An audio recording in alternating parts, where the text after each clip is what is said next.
थांब थांब थांब थांब थांब थांब मला झाला फोन.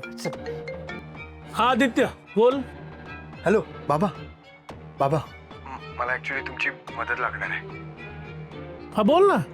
बाबा मला खिचडी बनवायची आहे. ऍक्च्युली आईला गोड. काय रे आज दिवस कुठे उजाडलाय? नाही म्हणजे तुला खिचडी खावीशी वाटते म्हणजे? बाबा आईसाठी खिचडी बनवायची आहे. तिची गोळ्या घ्यायची वेळ झाली आहे, त्यामुळे मला खिचडी बनवायची आहे. मला आता थोडंफार माहिती आहे कसं करायची, पण तुम्ही जर गाईड केलं तर मी व्यवस्थित बनवू शकेन. अरे तुझ्या आईसाठी खिचडी बनवायची का?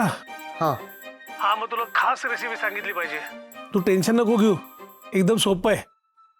काय करायचं, एक कुकर घ्यायचा, हा गॅस पेटवायचा आणि त्याच्यात थोडंसं एक छोटेसे 2 चमचे तूप टाकायचं. तूप हां तूप आहे. हा नंतर जिरा मोहरी अशी हळद थोडंसं मीठ याची फोडणी करायची.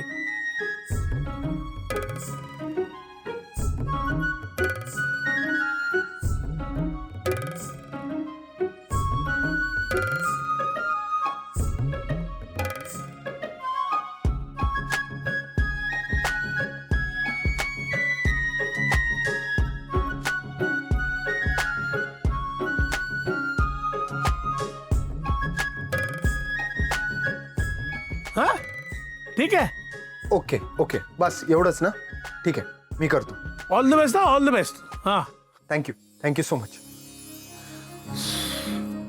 काय खिचडीसाठी मला फोन केला? आता काही नाही, आता फक्त आपण वाट बघायची आदित्यने बनवलेल्या खास खिचडीची. येस. म्हणजे जर आईने दादाच्या हातची खिचडी खाल्ली तर आपला आणि पारूचा प्लॅन 100% सक्सेसफुल. करेक्ट. होणारच आहे रे, होणार.